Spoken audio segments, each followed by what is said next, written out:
Hi guys, Jack here, playing Ozymandias once again, and we're playing on Asia as the Dong Sun.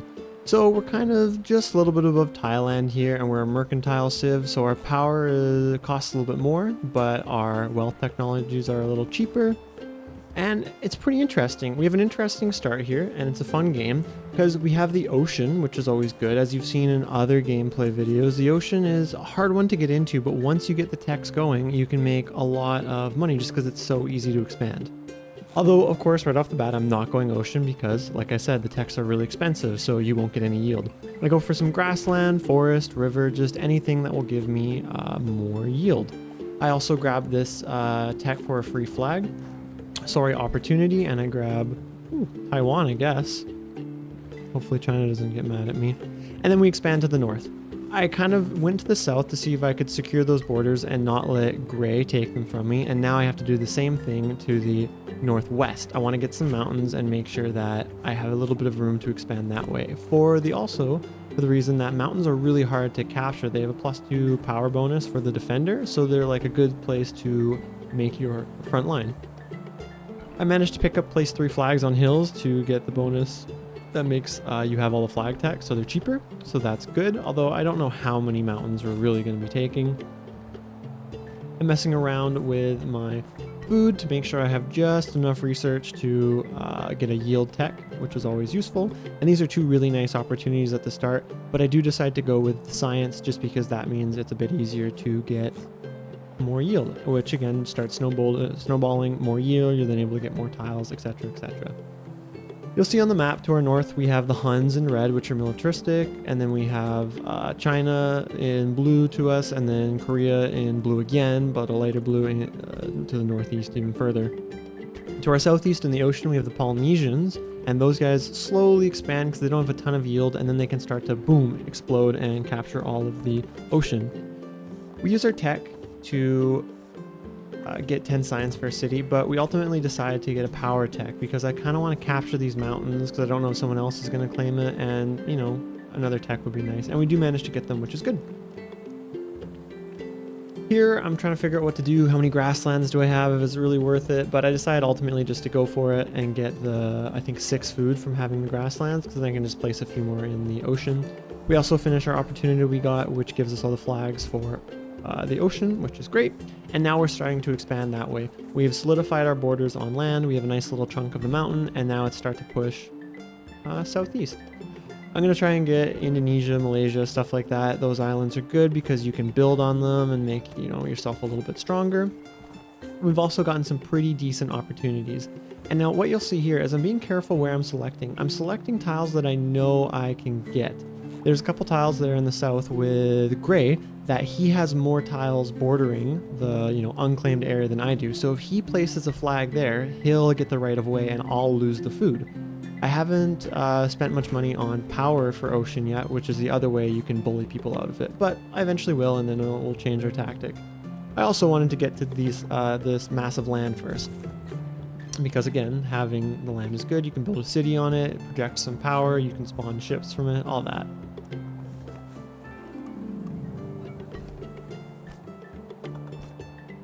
You can see not too much conflict yet. Red has just spawned the first army.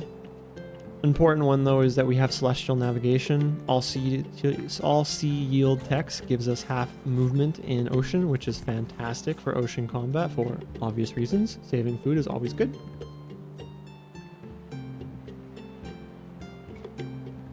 There I decided just to get the island just for a little bit more yield. And I'm pretty happy with how we've expanded in the ocean so far. And then boom, that's a great opportunity. Map making, 4 science per ocean, fantastic. I buy another upgrade for mountains just to give me a bit more money, and now I'm going to start saving because I have about the critical mass of ocean that's necessary to get a tech. And one good thing here is that we have the 25% discount to wealth technologies because of our civ bonus, which means the ocean tech is only 75 instead of 100, which will then help us get more ocean techs because we can spend the gold on whatever we like. So here I'm just adjusting how I'm spending. You know, I'm doing 5D chess in my head. I was counting the tiles. How many tiles are going to give me 4 ocean? How much do I need to spend? And then boom, exactly enough, one extra, and we get $1 per ocean, and that's really going to help us. We keep expanding a little. Nobody's attacking us yet, which is nice.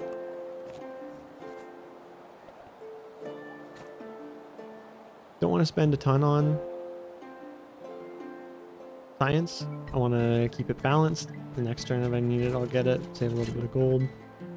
Reduce food waste is good because we're going to get the food tech, hopefully next turn, for ocean, which will then give us a free technology that we can research in the wealth page, which I always put towards power, which is useful. And of course, the next tech we're going to research for, or sorry, yield we're going to research for the ocean is going to be the food yield.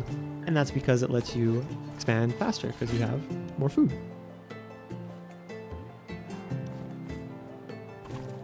What you see there is that tech reduces my food waste. So I bought a food yield tech first because it was cheap, and then the next one that is given to me for free is a little bit more expensive, so we save a bit of money.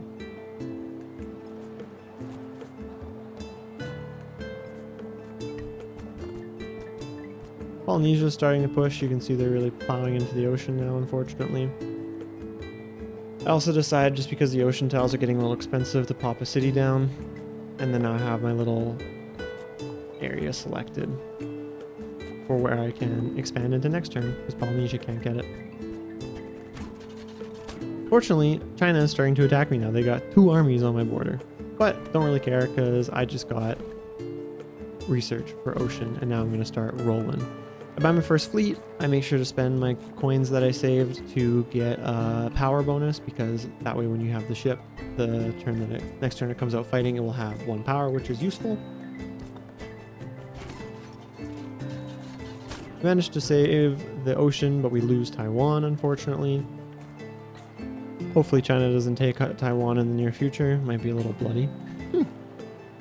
Keep expanding in the ocean, take a few more tiles. Also decide to buy an army, see if we can stall them and not have them take more of our land.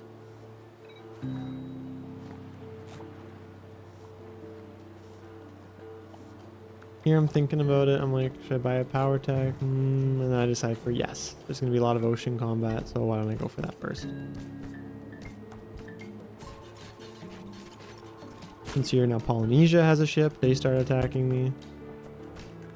And here we're super sped up because I do this turn a few times because it's a little complicated and make some mistake. And earlier I was talking about reducing any waste and getting power for free, and that's exactly what we did. We picked up the quest that is double your city population, so we currently have 4, and if we get to 8 we get to reduce any waste tech which you use for power, which you can see costs 70, which is good. Here I'm just messing around with my power a little bit to have an appropriate amount, but also not spending too much gold because I'm anticipating I might need to spend it on like buying a fleet or something. We kind of stalled them.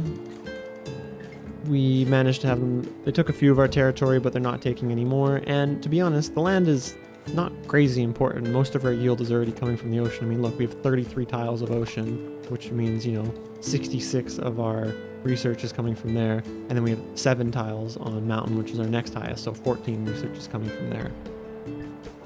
It's also really useful. We have 2 research coming from ocean rather than 1 because we got the tech have the most ocean.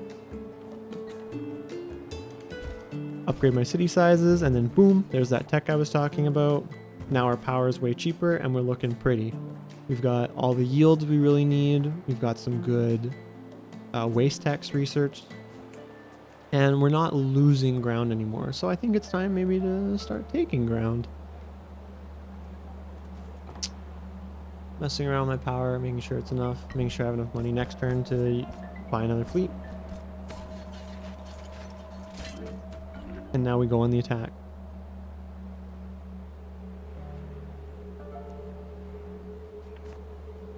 You can see we have Taiwan, we might attack it. We got some forest tiles under attack.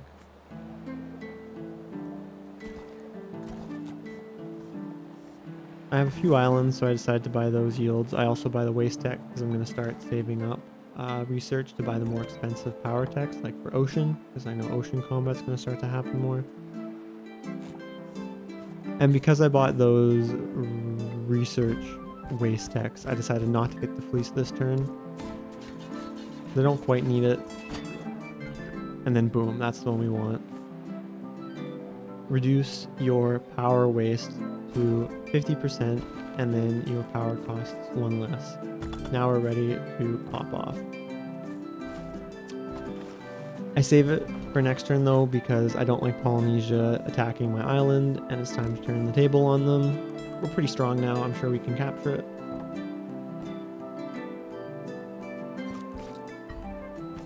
Move my armies around. China's not looking so good because they're fighting Korea in the northeast and the Huns, so they can't afford to place all of their troops on me anymore, which is nice. You can see I finally do that tech. Reduce the power waste. My power is cheaper. Got lots of flashing tiles. Hopefully we can capture all of them. They're also good for our research, you know, mountains, all good, ocean, all good, forest, decent, pretty good. Fortunately, we don't capture too much. We get the Polynesians in the south, but China comes back with 2 armies and defends us. But you can see it comes at a cost because in the north, they're not looking too good. I decided to buy some grassland techs here because if you look to my, to the west, there's some grasslands there in the city. To my east, China has river and grasslands. I figure why not. Fortunately, I do forget to move my boat in the south, which is a little annoying, but not the end of the world.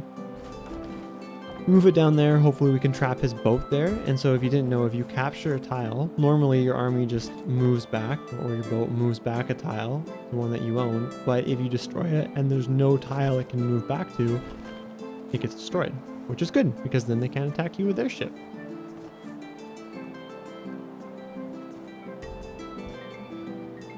I have a decent number of armies and ships now, so power is starting to get more expensive. That's a good one. Pick up an opportunity. Have 3 fleets, and then we get a sea power tech for free, which is great because it's starting to be very expensive research-wise. I also decided to not worry so much about China. Like, they could maybe take Taiwan again, but who cares? The ocean gives me so much more tech, and Polynesia is so weak, I should really be exploiting them. To be honest, I probably should have done that earlier. Like, if I stopped defending so much from China and like didn't threaten their territories, they might have stopped attacking me and focused more on the Huns and Korea. None of the techs there were good. I think about going to the southwest there and attacking Gray, but then, you know, we're peaceful right now. They're not attacking me. So I decided to keep pushing Polynesia. We also push out another fleet to the north because, you know, Taiwan, back and forth, back and forth, back and forth. But I also want the ocean tech, so why not?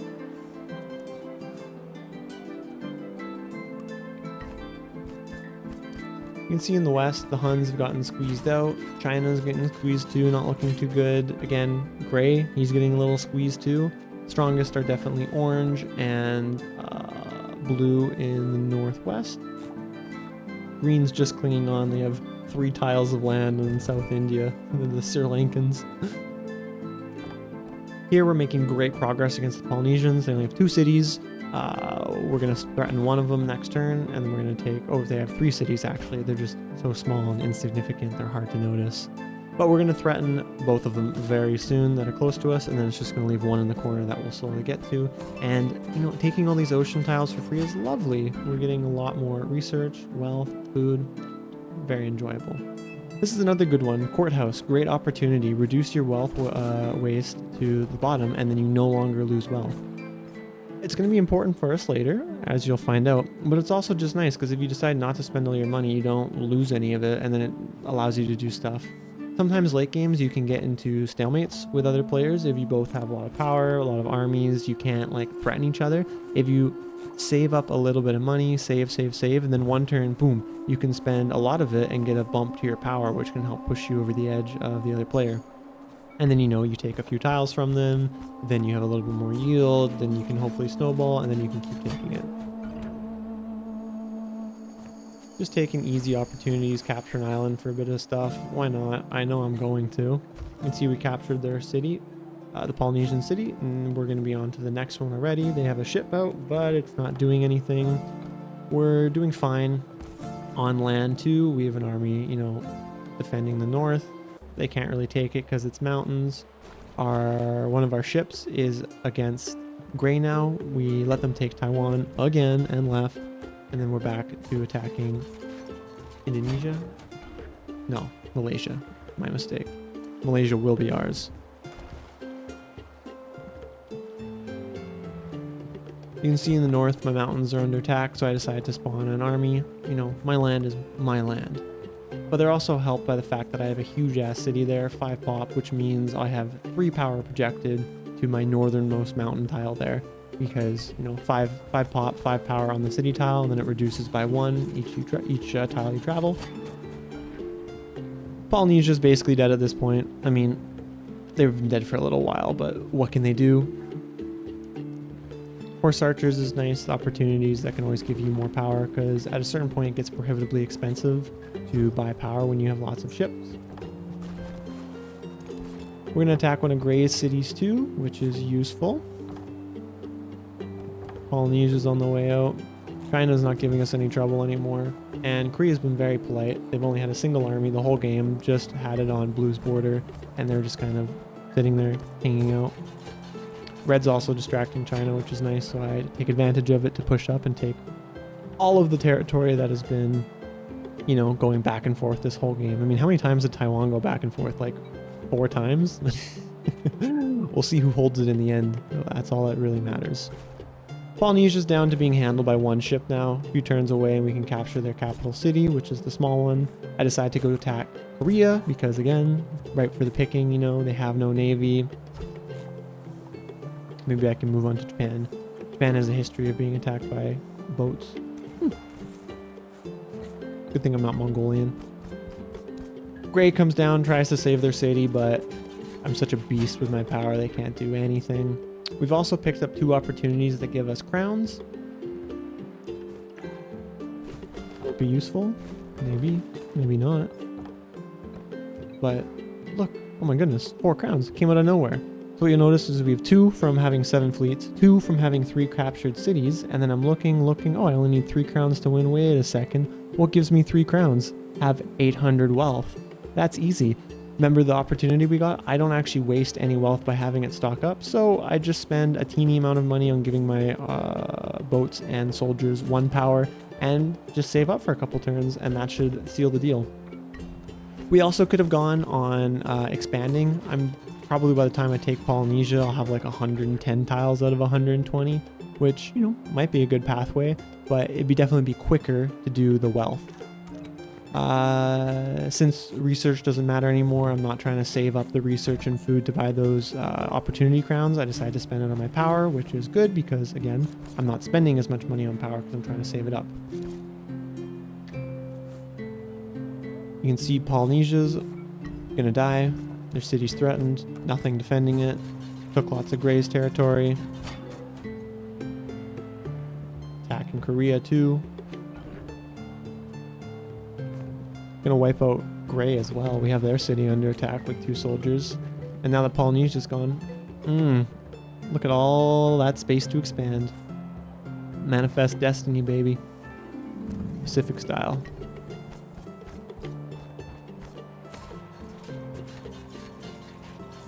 There we go. Unfortunately, we didn't end up taking Taiwan. It's unclaimed. Maybe we'll give it its independence. Anyways, guys, that was our game. We saved up, got the wealth. Really fun. Really enjoyed this map. Hope you enjoyed. Take care.